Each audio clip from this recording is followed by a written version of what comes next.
كفتة الرز، يلا نشوف طريقتها عملناها ازاي. هنا جبت ربطة من الخضرة، خدت الورق بتاعها بس مع بصلاية وثوم مع شوية بهارات، ملح، فلفل اسود وكمون. ضربت ده كله لغاية ما بقى ناعم جدا. هنزل عليه باللحمة المفرومة برضو، هضربه مع بعض تاني. ده عندي دقيق الرز، خدت كوباية تقريبا منه او كوباية وشوية على حسب ما الخليط ياخد معاكي، وتحسي كده ان الكفتة ما بتلزقش.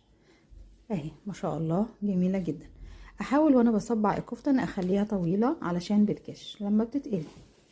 هنا جهزت زيت على النار وهبدأ اقلي الكفتة بالشكل ده. خلاص اتقلت. في طاسة تانية على النار حطيت شوية زيت مع فصين من الثوم وملح فلفل اسود وكمون.